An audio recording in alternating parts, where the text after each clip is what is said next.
For the past 5 years, it's been a coronation. In 2021, it's a competition.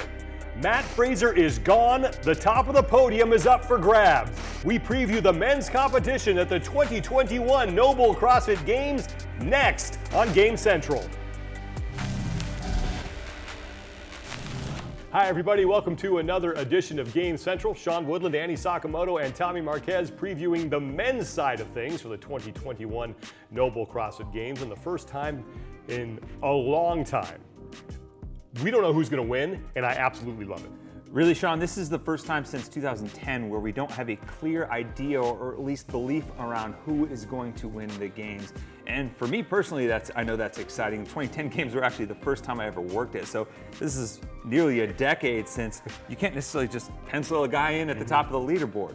And while I think dynasties are actually really fun to witness, right? It's fun to see somebody be that great for that long, but even more fun is to see a true competition where, like you said, we just don't know who's gonna win. Yeah, I don't envy you guys right now because I know you can make a case for like 7 or 8 people to legitimately win this thing, but give me 3. Who do you think the 3 athletes to watch the most closely going into the games are right now? I'll give you 3, Sean. And I'm gonna start with Patrick Vellner. This is the first time since 2018 that Pat will be fully healthy and will be able to take on a full slate of events across the weekend.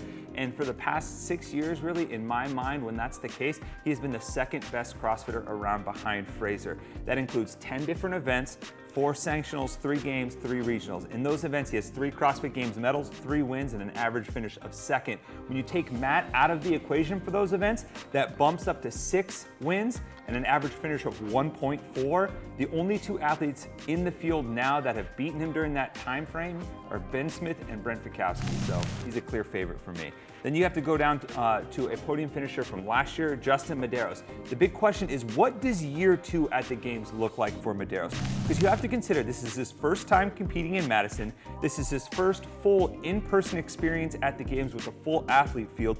So this is really kind of another rookie season for him in many ways. But based on what we've seen, he has really leaned in the professional athlete lifestyle. He looked super comfortable at the MAC, being one of those athletes pushing the pace. Plus, he's gotten some guidance from Matt one-on-one doing a training camp with him. I'm excited to see what that iteration looks like for him. And then for Brent Fikowski, I almost picked Jonakowski in this position, but Brent at 30 years old and after 2 less than stellar seasons, this really feels like a turning point legacy year for Brent. Consider this, that there are going to be over 10 events and there's going to be a swim event in the competition. Brent has tackled competitions like that 4 times. His finishes 4th, 2nd, a tie for 3rd in points, but was actually a 4th on tiebreaker, and a 1st. And he has 8 event wins during that time. He just simply succeeds in this time frame.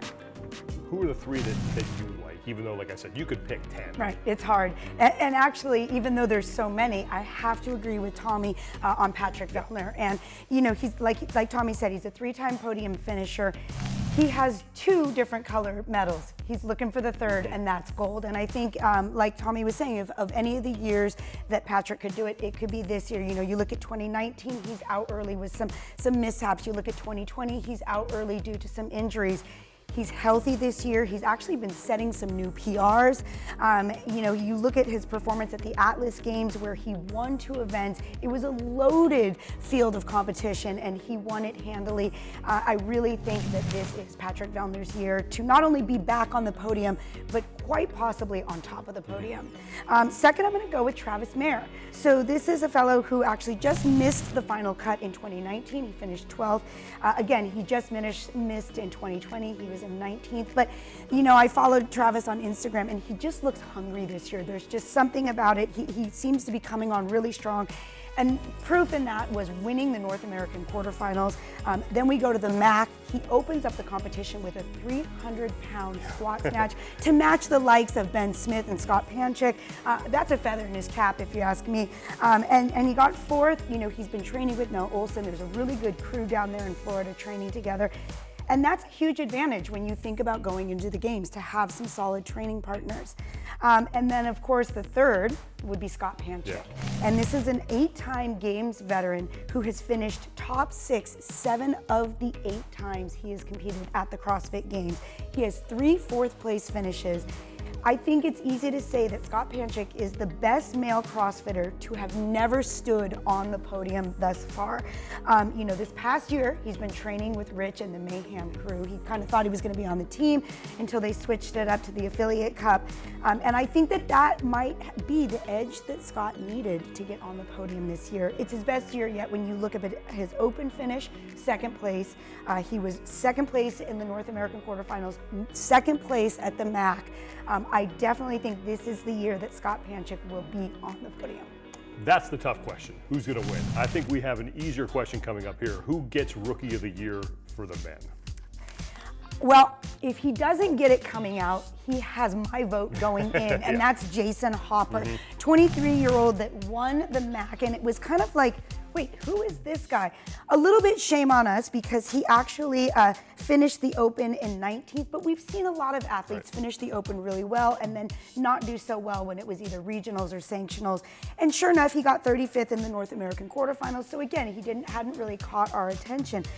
Well, he wins the MAC against a ton of veterans, and we're talking about Scott Panchik, Ben Smith, and then the second and third fittest men in Samuel Quant and Justin Medeiros. And this is a guy we've never seen or really heard of before. Every finish was top three, except for one. He had an 8th place finish, and he had 3 event wins. And when you look at the field of men that he was competing against, it's really hard, in my mind, to not argue Jason Hopper as rookie. Yeah, I'm going to echo that because I think, quite frankly, Jason has earned the right to be the only guy that we picked based on his performances at the semifinals. You know, I agree with everything that Andy said, and I take a look at how he won the MAC, beating all of those accomplished athletes that she mentioned, but also snatching 300 pounds in the events that he won: 8-minute time domain, 12-minute time domain, 20+ minute time domain. He's an athlete that I think fits the moniker of a gamer, right? He is at home on the big stage. Had a chance to catch up with him earlier this week. He played a high school state football championship in front of 15,000 to 20,000 people. He went and walked on at Clemson, played football for the Tigers in front of 81,000 fans on average at their home games. He's going to step onto that competition field and feel right at home, and I don't think he's going to shy away from the big moment. Now to your favorite portion. Let's pick a dark horse here, someone under the radar who could wind up inside the top 10, maybe even inside the top 5, or even on the podium when it's all said and done. Annie's favorite Serbian, Lazar Jukic. In 2019, he turned down his invite to the CrossFit Games because he didn't feel like he was ready. He was the national champion of Serbia. And 2 years later, this is what he has to show for it. 5th in Dubai, ahead of athletes like Yona Koski, Jeff Adler, Travis Mayer. He finished 2nd in the German throwdown, easily qualifying and winning 2 events along the way. He's won events at the Open. He won 2 events at semifinals. He is a guy who's got a crazy amount of capacity for things like muscle ups and wall balls. So I think he could maybe sneak under the radar, considering he also has his brother with him, Luca, who also qualified, and he'll have a little bit of family support there on the competition floor. All right, who's your dark horse? All right, my dark horse is Samuel Cornier. And this is an athlete, you know, who he was in the games in 2019, 35th, so kind of easy to miss. He actually was 10th last year, but he started this year in 7th with the Worldwide Open, so that was his best finish so far. He got 3rd at the Atlas Games, and again, the Atlas Games had such a loaded field, it was kind of easy to overlook this 3rd place finish behind Vellner and Jeffrey Adler. But this is kind of the money for me right here. He left his family to go move to Tennessee to train with Rich and the Mayhem crew and Chris Hinshaw. And you know, it's like that magic Midas touch when you go down to Mayhem and you train with those guys. And he has basically sacrificed everything to go train with the best, and I think that he definitely could be a threat this year. Let's move on to the other 2 individual competitions that are taking place alongside the main individuals, but those are the Masters and the Teenagers. In the Masters competition, who's a guy that you will be keeping your eyes on this next week? Well, this is a gentleman who has shared a spot at this desk, and that is Mr. Dan Bailey. And, you know, this is a 5-time Games vet that is competing in the 35 to 39-year-old division. He's 37 years old. And we haven't seen him compete at the CrossFit Games since 2015. And he actually placed 4th that year, so he just missed the podium. And that was the year where he actually won sprint course event 1 and 2. Like, just phenomenal, glasses flying off his face, and he caught up. And he is absolutely a fan favorite, and it's just hard not to be rooting for Dan Bailey. So I'm not only rooting for him, I'm just really excited to see him competing again at the Games this year.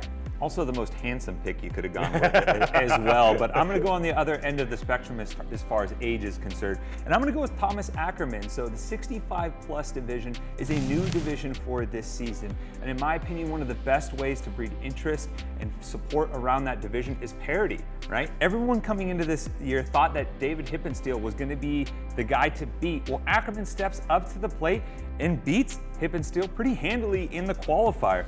And what I really hope for this is that Ackerman can translate that to the game stage where Hippensteel has typically done well, and we can see that battle play out in real time with fans at the Games after everything that's happened, and I think that could build some momentum going forward in the future for this new division. And speaking of the future, we always get a glimpse of that with the teenage divisions. Who are some teenage athletes you will be watching? Well, for me, it's going to be Nathan Quant. You can't argue against that name when you're thinking about the Games, right? He is the 15-year-old younger brother of Samuel Quant, the second fittest male of 2020. He was 19th worldwide in the 14 to 15-year-old division in the Open. He finished 15th in the age group online qualifier, so he easily qualified for the Games. And it's just so reminiscent of Sam. He was 20 years old at his first Games. Obviously, there's some good genes. I'm just really excited to see the next generation of Quant be at the Games. Yeah, in that same division, I'm going to go with Isaiah Weber. He is the top-ranked overall athlete in that division going into the Games. He dominated the qualifier. He had less than half the points of the second-place finisher. You look at his finishes: second, fifth, second, third, all top 5s. Most of them top 3s. That is consistency across the board. And one of the things that always stands out to me about a young athlete that's still developing is the ability to have good technique and good strength. And he showcased that in the 4-rep max front squat. He lifted 326 for 4 at 15 years old. I don't know what I was doing at 15 years. Say that again? 326 for 4. Get out of here. 3 big wheels and change on that one. And it makes sense, right? Because he's out of CrossFit Kinesis, which is the home of Kyle Kasperbauer, an accomplished athlete in his own right, the only athlete to podium as a team, individual, and masters athlete. So he's in good hands, and I think he'll carry that over to the Games and potentially bring home another medal. I might need a second just after that number. That is, take all the time you need. That is insane. But let's take a look back at your picks. You both agree that Pat Vellner is definitely a man to watch as far as someone who can take over for Matt Fraser.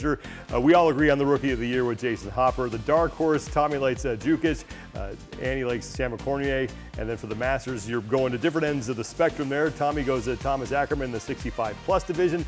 Annie will be watching Dan Bailey in the 35 to 39-year-old division, and then for the teenagers, it's Isaiah Weber in that 326-pound, unbelievable. And then Nathan Quant, the younger brother of Samuel Quant. You might not be competing at the CrossFit Games as a Games athlete, but you can compete virtually as a Games athlete. The virtual Games are going to be going on the same time as the CrossFit Games, and if you want to take part in that, you can sign up at thegames.crossfit.com for more information. And it is never too early to start thinking about next season. And of course, we will kick things off with the 2022 Open as we start our road to the 2022 NOBULL CrossFit Games.